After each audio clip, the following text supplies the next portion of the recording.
Hi, Waves of Whales Workshop. This is Flip Nicklin in Auk Bay, Alaska. But I'm thinking more and more about getting out my winter gear for whale season. The last 8 months, I've been recording a bunch of short stories called Whale Chronicles. Whale Chronicles is an attempt to share who we are and what we do and where we come from with you, with people who are interested in whale trust and whale research. I loved shooting stories for National Geographic magazine, but often it was years between the time of the adventure and discoveries and the time you could really show them to people. Our ultimate goal at Whale Trust is to produce peer-reviewed science. That said, there's also got to be a way that we can share some of the adventure and some of the things we're doing along the way.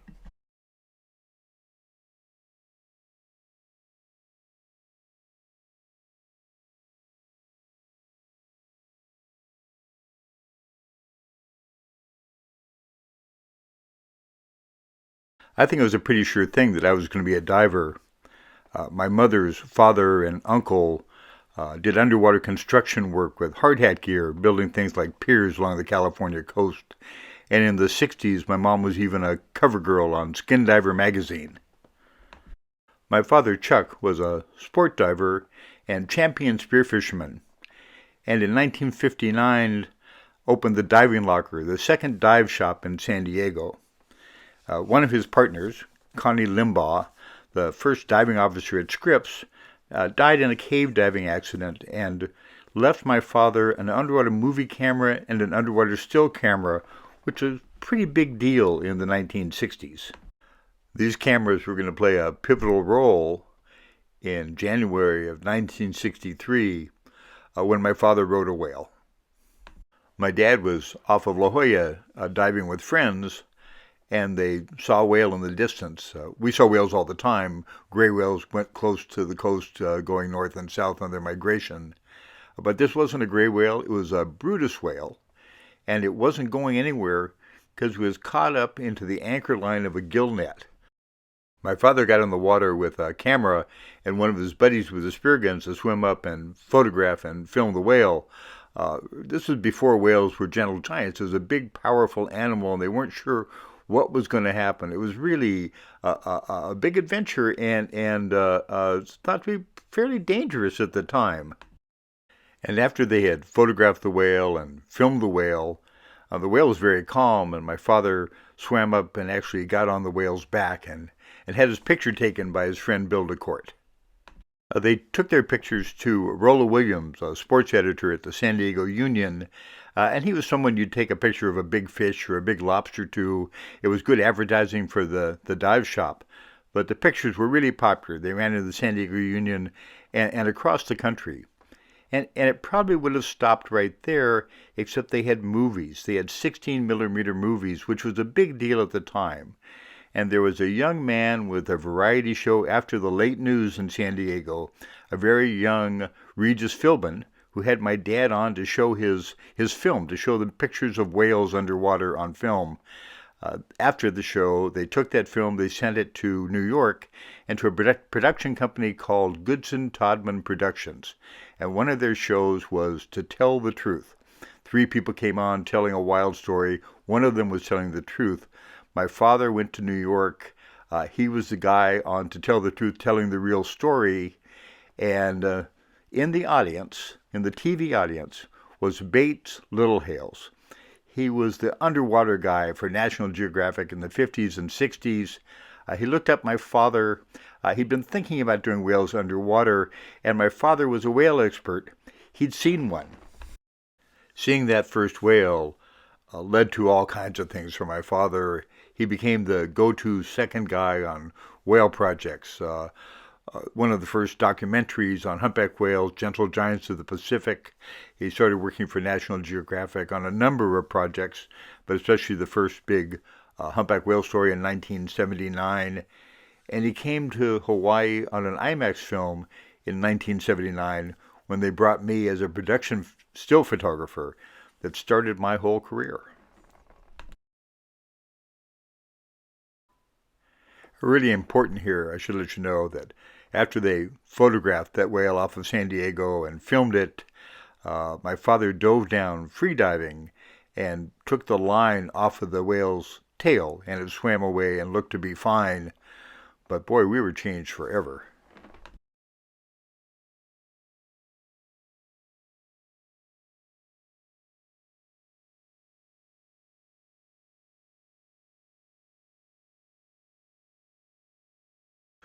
The first whale picture I shot that became popular was of my father with a humpback whale as we were shooting the IMAX film Nomads of the Deep in 1979 off of Lahaina. At that point, I knew very little about whales, and the ones that we photographed were just whales that seemed interested in us, whales we called friendlies. And then, on March 10th, 1979, we were called over by Dr. Jim Darling to photograph Frank, the first singing whale we could photograph when it was down 50 feet below the surface in a singing position, and that's the subject of Humpback Chronicles #1. My career doing photography around whale research started on March 10th, 1979, and it started with a whale we called Frank. On that day, Jim Darling was out photographing humpback whale tails of singers for making IDs and also recording their song. And one of the songs they were recording, when they looked down at the hydrophone down below the boat, they could see the whale below the boat 50 feet down, hanging still in the water, so they called me over. I was working in the area with an IMAX film crew, and Jim had been working with us. He knew I was a free diver, and he asked me if I could dive free diving with no bubbles down under the singing humpback whale and take a picture of its genitals. This was 1979. I was a kid. It sounded like a good idea at the time. I'm not sure they told me how loud it was going to be. As I got close to the tail, the sound was overwhelming. You could feel it in your air spaces, in your chest, and in your sinuses, almost like somebody was punching you. And as I went by the tail, it was disorienting. I was getting ready to take a picture, and I could see the tail of the animal rising up above me. And I was just sure he was going to pound me into the sand. Every scene of Gregory Peck and Moby Dick came back. But he wasn't. All he was doing was looking back under his pectoral to see who was back under his tail, blowing bubbles on his genitals. This was a big transition picture for me, moving me from not just shooting as a journalist, but shooting to document science. At that point, I was shooting Kodachrome, and we could take the film, and if we got it in by 3 o'clock to a photo shop across from a Space Invader parlor in downtown Lahaina, we'd get it back at 8 o'clock the next morning, and I'd be there with the scientific crew standing on the street in downtown Lahaina holding up 35 millimeter slides, seeing to see if we got anything or not. It was really exciting. It could also be a little depressing. The film exposure was so critical on Kodachrome that we would bracket our exposure, so even if you did everything right, only about a third of the pictures came out properly exposed. This was especially challenging underwater because it was hard to change settings on a free dive. So you'd make a dive and shoot a few exposures and come up and change your settings, dive again and shoot again. So one dive out of 3 would really work out well. And sometimes the best shots or the best behavior wasn't on that dive when the settings were right. I really hope you can imagine the excitement of finding out that in 1982, National Geographic was going to do a whole story on the humpbacks in Maui, a new light on singing humpback whales. We came back to Maui in the mid-90s. I was still shooting film, but the cameras were much better. We had autofocus and auto exposure and automatic bracketing, so your percentage of pictures that worked out was much, much better. And there were a lot more whales, so it was really exciting in 1997 when we were called over by other researchers who had seen Frank, the same first singing whale we shot in 1979.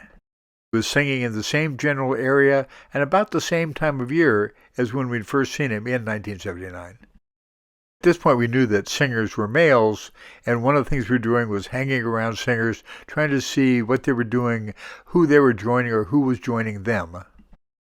And the star of 1998 was a whale we just called the Friendly Singer.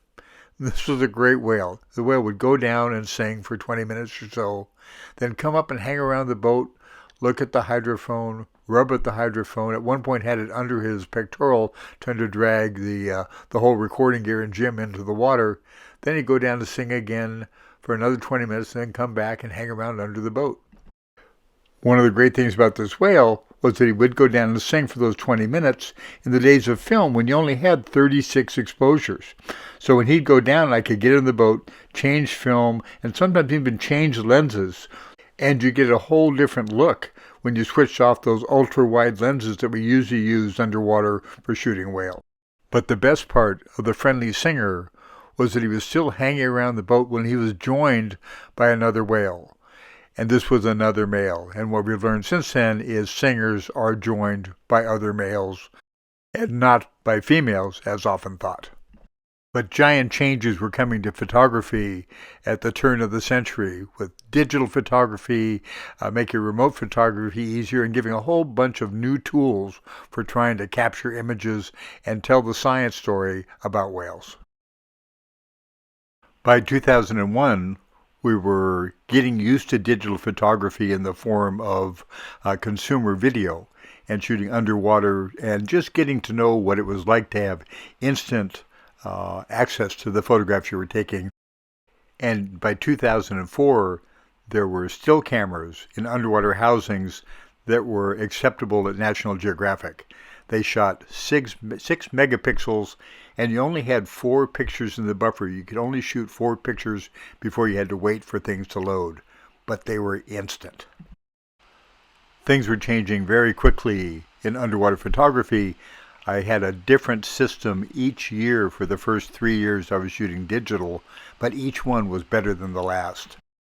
And now I was shooting still photography, and with Jason shooting video, and with the cameras getting better and better, photography became a more important tool to tell the story of whales and whale research with Whale Trust.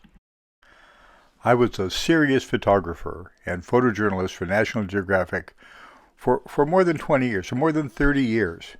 But digital photography made photography a lot more fun, and was much more exciting being able to tell the story and shoot the story of whales and whale research, and being able to share it with the people you were working with when it was fresh, when it would happen that day. And as the science of whales became better and better equipped, so did digital photography. That first camera was 6 megapixels. My most recent camera is over 45 megapixels. That first camera, you could only shoot 4 pictures before you had to stop and let things download. Now it's more than 50. And things appear to be just getting better and better. And what we can do and how we can tell the story gets better and better all the time. One of the themes as we get more into the whale season is going to be the importance of the community for support and help and ideas on what we're going to do. And last year, through our new board member, Dr. Norm Eston, we met Russell Brown, creative director from Adobe Systems. And he came with a bunch of new ideas and new ways to look at whales and new toys to play with. Russell Brown comes with endless enthusiasm and run the gamut from how to take better ID pictures and make the most of what you've got, to re-envisioning the world we live in as whale researchers and whale watchers and just people who love whales. So our next photographic goal is to shoot super high resolution pictures of whales and look at them with a clarity we've never had before. Who knows? It might work.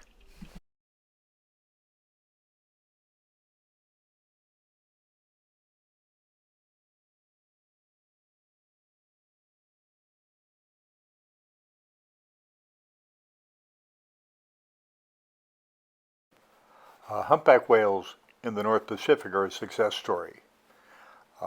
Going from somewhere under 2,000 animals when they were protected in 1966 to around 20,000 plus the last good measurement we did in 2006. I remember somebody asking Jim Darling how come the whales were doing so well And his comment, without a moment to think, was, well, they do much better if you don't kill them. The success of humpback whales is largely measured in calves, and I count myself very lucky that part of my job in Hawaii lets me be out early in the morning having my first cup of coffee fairly near to a cow and a calf seeming to just wake up. For Earth Day this year, we got to share this experience with National Geographic and ABC, and especially my colleague Brian Scarry, a top underwater photographer for National Geographic. Maui's baby humpback whales were part of Born Wild. I'm Robin Roberts. Now more than ever, there's a need to feel hopeful and connected. National Geographic feels the same way. This Earth Day, join explorers and journalists around the world. Look how sweet. And me. There were a number of other film crews around this year, one from BBC. A number of people always come to see what's new with humpback whales in Hawaii. But maybe the most exciting thing that was happening, the most exciting footage, was shot off a whale watching boat with Captain Steve's Adventures. And the first pictures I've seen underwater in Maui of the beginning of the birth of a baby whale. As a great follow-up, a number of days later, this female was seen with a young, healthy calf, ID'd, and we hope to see her maybe in Alaska. Humpback whale cows and calves have always been a big part of the whale story in Maui, and especially since the founding of Whale Trust, co-founder Megan Jones and her look at female role has really helped fill out the picture of our whale studies in Hawaii. On our boat, the person who crunches the numbers, sorts out the IDs, and basically tells us what we saw is graduate student Haley Robb. Haley's just a joy to work with. Sometimes we call her the queen of the boat.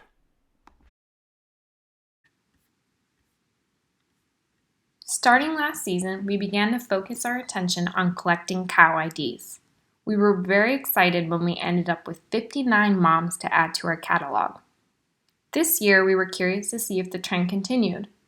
We usually started our mornings by doing a run close into shore, trying to ID as many cows and calves as we possibly could, and then as the day progressed, we would follow the weather and the whales.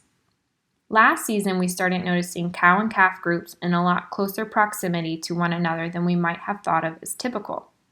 This was incredibly apparent this year. We would regularly come across cow and calf groups well within a quarter mile of each other. There was even one day when we had 2 cow and calf groups, one with an escort and one without, swim around each other within 100 yards for over 10 minutes. They were so close it was hard to keep track of which group was which. Whether this was due to there being a higher density at cow-calf groups or something else, we couldn't really say. But it was definitely exciting to see, and it made getting cow IDs a lot easier with them being so close together. We are happy to report that we were able to almost double our cow IDs to 110 unique moms this season.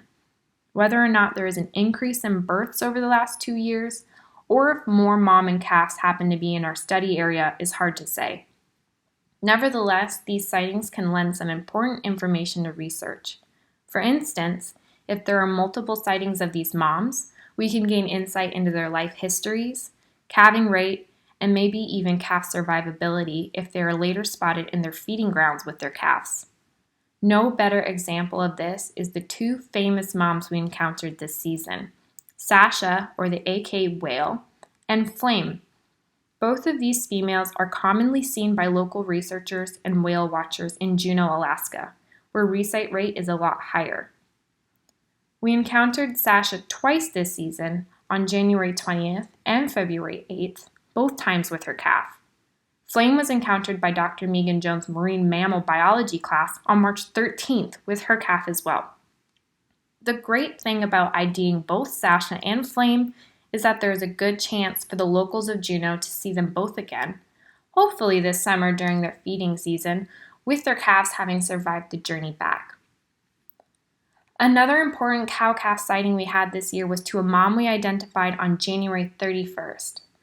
This mom was previously seen by us back in 2004 with a calf, meaning she has been fertile for at least 16 years. We had another cow on March 13th that was previously documented by us on March of 2005 with a calf, a 15-year reproductive period. Long-term encounters such as these help provide us real examples of how long these humpbacks are reproductive for. There is a lot to be excited and thankful for this season, despite it being cut short.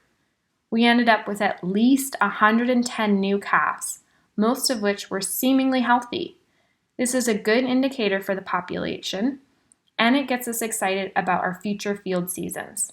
We hope that the trend continues and that every year is Year of the Calf. The Year of the Calf continues up here in southeast Alaska. Flame was seen up here right before Mother's Day with a healthy calf. And soon after, Sasha was seen also with a healthy calf. They all seem to be doing great.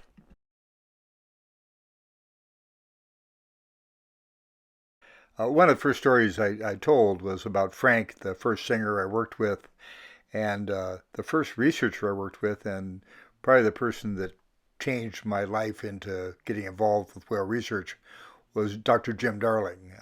At that time, he was a graduate student working with us on a film, but Jim's guidance, his introductions to research and to people I needed to work with have been a key factor in my success working with whales. I'm very happy this week to have Jim talk about some of the things we're doing with song and especially song playback, experiments with whales and listening to their own song. I was not a fan of playbacks for a bunch of reasons. Based, I think, mostly on my experience assisting on early playbacks in the 80s. And the problem is control, especially in a place like Maui where whales are interacting everywhere. You really have no idea if a whale is responding to a playback or something else is going on, which is not a small issue. But then on top of that, after spending years trying not to disturb whales and studying natural behavior patterns, it was sort of a fairly big change of gears here where we are setting out to disturb them and actually trying to trick them, into responding. And then on top of that, I didn't really believe it would work anyway. I mean, we have this tiny little 18-inch speaker, which is dropped into an ocean full of natural sound. And, whales are just going to say, you got to be kidding. And carry on with whatever they were doing. We were at a point in our studies on song function where we had been for several years studying the interactions of neighboring singers. I mean, one boat was on one singer and the second on the nearest neighbor, and we were making simultaneous recordings, really to try to gain any insight at all into acoustic interactions. I can't say as we had enormous success on that, but what we did find was a variety of physical interactions. In some cases, one neighbor stopped and joined the other. Other times, one neighbor stopped singing and moved towards the other, but just passed right by him, didn't join. And at other times, the neighbors seemed to ignore each other entirely. So the question was, even though the songs sounded the same to us, with all whales singing essentially the same version at any one time, was there a difference in song which led to these different interactions? So, semi-reluctantly, I guess on the fact that a funder let me know they'd be more interested in funding playbacks than the proposal which I had written, we got into playbacks. Now, the idea was we would take the place of the neighboring singer with an underwater speaker, and we'd have control over, which song was broadcast. So we'd play back essentially whatever we wanted to and measure the response of the neighboring singer. I did not think this would work, but we set out with a plan. First of all, we did it in late season when there was a far lower density of whales in Maui than there is during the peak. And so we had some hope of control. We also used two boats, one stationed with a subject, also known as a victim whale, and the other boat was, anywhere from 600 to 800 meters away. That's like 8 football fields distance with the playback speaker. Now we chose this distance because this was often what, the distance between neighboring singers from the earlier studies. We also had a speaker which was tested to produce the same level of sound as a whale. And the plan was, to change the song and document the reply, or, basically turn it on and see what happened. So the very first day, it was dead calm. It was April 9th, 2005, and it's always amazing to me what you can do on calm days. But we found a singer, no other whales around, recorded a full song, identified it so as we knew who it was. And then one boat led by Megan with videographer Jason Sturgis stayed with that singer, watching it closely. They were able to actually see it from the boat underwater as they were just motionless there. And the other boat moved off 800 meters, lowered the speaker. And in this case, we played back the whale's own song that we just recorded. The reason for that was, it was just no question that it was a similar song. Now, we have a video here which shows all this, but I need to explain what you're going to see. First is the singer, our subject. Jason was under strict instructions to stay a long way away from it so as not to be a factor in whatever happened. So you see the whale singing, you're looking down on it from the surface. And then a hand will come across the lens, and this indicates when the playback started. In other words, I would radio Megan, she hollered at Jason, and he would move his hand so as we knew exactly when the playback started. Then you see, the whale's reaction. And this was within seconds. The song got a little bit louder, and the whale just vanished for what seemed like a very long time. I think it was about 8 minutes or something like that. But the ocean was dead calm. Everything was quiet. We had two boats scanning the horizon for any kind of whale at all. And the conditions were such that we would have seen or at least heard them. And after a while, I figured, geez, all we've done is sort of scare this whale away. It just, and so much for playbacks. Time to sort of pack up and go on to the next challenge. But then a few minutes later, we had actually left the playback speaker song running. And you know how, when you're in a boat, you're sort of generally looking out at the horizon for whales, looking in all directions. Someone in the boat, I'm not sure, I can't remember who, just sort of happened to glance down. And lo and behold, our whale was right below the boat with its nose in the playback speaker. And this went on. His attention to the speaker went on for quite a while. It was enough time, for Megan to bring the other boat over and for Jason to slip in the water and film the whale circling and approaching the speaker. So as you, look at the video, it goes dark for a second, which is where, we move from seeing the initial singing whale to where we started filming the whale around the speaker. Now, this was nothing less than stunning for me anyway. This whale was not only listening to everything in the ocean, and there were lots of background singers, but it knew within seconds when an additional sound was sort of added. And then a few minutes later, actually located the source of that sound at 800 meters. We never saw the whale. It never surfaced or anything. It just apparently swam more or less directly to this to the playback speaker. Now, if we did nothing else on playbacks, it was a revelation of the capabilities of these whales. We talk about it all the time, how important sound is, but you really don't get it until you see something like this.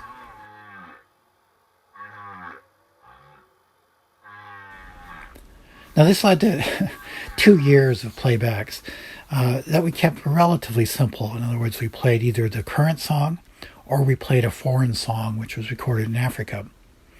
The songs were clearly different in composition, but they were both obviously Humpback song. And this is what we found if you look at this graphic. The playback speaker is on the far sort of left of the graphic, and then the whale, as the playback started, is in the middle. And if you look at the pink arrows, this is where we played back current song, the whales tended to join the speaker, just like we saw in the video. If we played foreign song, the whales tended to move away and increase their distance from the speaker. Now, we don't know what the trigger was. It was apparently not composition, which we thought it might be initially, or at least our conception of composition, as the reactions were often in seconds. In other words, they did not listen to the whole composition of the song and then make a decision, although a few did. Most did not. Now, we thought this was interesting enough to publish a paper, but basically it just raised a bunch of questions and led to 3 additional years of more sophisticated playbacks, a greater variety of stimuli, different songs, including manufactured sort of edited songs, and a lot of control sounds. We wanted to make sure that the whales were not responding to just some kind of new sound in the ocean, instead of actually responding to their songs.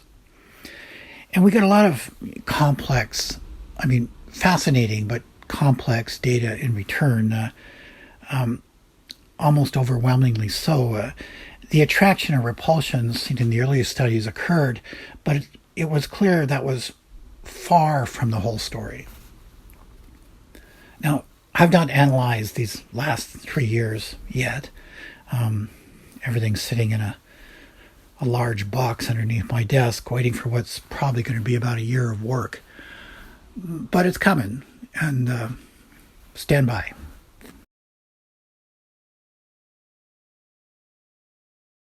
I feel very lucky to work with people like Jim Darling, Megan Jones, and the folks we work with, and the people who help us do our work.